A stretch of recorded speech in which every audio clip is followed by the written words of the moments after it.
தேவனுக்கே மகிமை உண்டாவதாக. எனக்கு அன்பான தேவ ஜனமே, தேவ பிள்ளைகளே, இந்த நாளிலும் கர்த்தருடைய வார்த்தைக்காக அவளோடு இருக்கிற உங்களோடு கூட கர்த்தருடைய வசனங்களை கொண்டு கர்த்தர் பேசுவாராக.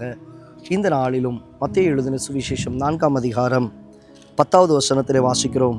அப்பொழுது இயேசு, அப்பாலே போ சாத்தானே, உன் தேவனாகிய கர்த்தரை பணிந்து கொண்டு அவர் ஒருவருக்கே ஆராதனை செய்வாயாக என்று எழுதியிருக்கிறதே என்றார். ஆம் தேவஜனமே, இந்த இடத்துல கர்த்தருடைய வார்த்தையை நாம் தியானிக்கிறோம். அங்கே ஆண்டவராகிய இயேசு பிசாசை கடிந்து கொள்ளுகிறதை நாம் பார்க்க முடியும். அதற்கு முன்பாக வனாந்தரத்திலே பிசாசு அவரை கொண்டு வந்து வைத்து மீண்டும் மீண்டும் அவருக்கு விரோதமான காரியங்களை, அவரை வேதனைப்படுத்துவதற்கு ஏதுவான காரியங்களை அவன் செய்கிறதை நாம் பார்க்கிறோம். இடறி போகத்தக்கதாக ஆண்டவர் பசியாய் இருக்கிறார், அவர் அங்கே தாகத்தோடு இருக்கிறார். அங்கே அவன் சொல்லுகிற ஒரு வார்த்தை, இந்த கல்லுகளை அப்பமாக்க கூடுமானால் என்று சொல்லுகிறான். மேலும் நீர் உயரத்திற்கு வாரும் என்று சொல்லுகிறார். இப்படி பல விதங்களிலே ஆண்டவரை மீண்டும் மீண்டுமாக பரீட்சித்ததான அல்லது வேதனைக்குட்படுத்தினதான இந்த பிசாசு இன்றைக்கு நம்முடைய வாழ்க்கையிலும் நேரங்களிலே நம்ம சொல்கிறோம்ல, இந்த பிசாசு காரியங்கள் விட்டு போகவே மாட்டேங்குது. அநேக நேரத்தில் நாம் செய்கிற காரியம் என்ன தெரியுமா?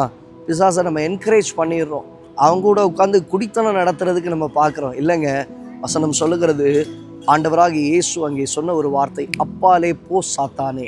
இன்றைக்கு உங்களுக்கு விரோதமாய் கிரியை செய்ய எத்தனம் பண்ணி கொண்டிருக்கிறதான பிசாசின் கிரியைகளை நீங்கள் கடிந்து கொள்ளும் பொழுது அவன் உங்களை விட்டு ஓடி போவான். அதை தான் யாக்கோபிலே நாம் வாசிக்கிறோம், பிசாசுக்கு எதிர்த்து நில்லுங்கள். இன்னைக்கு நம்ம பிசாசை எதிர்த்து நிற்கலை, அவன் தோள் மேலே கை போட்டுட்டு ஓடிட்டு இருக்கோம். எது கடன் உங்களை வேதனைப்படுத்துதா?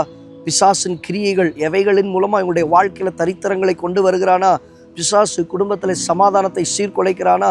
பிசாசு உங்களுடைய வாழ்க்கையில் இருக்கிறதான பல நன்மைகளை எடுத்து போடுகிறானா?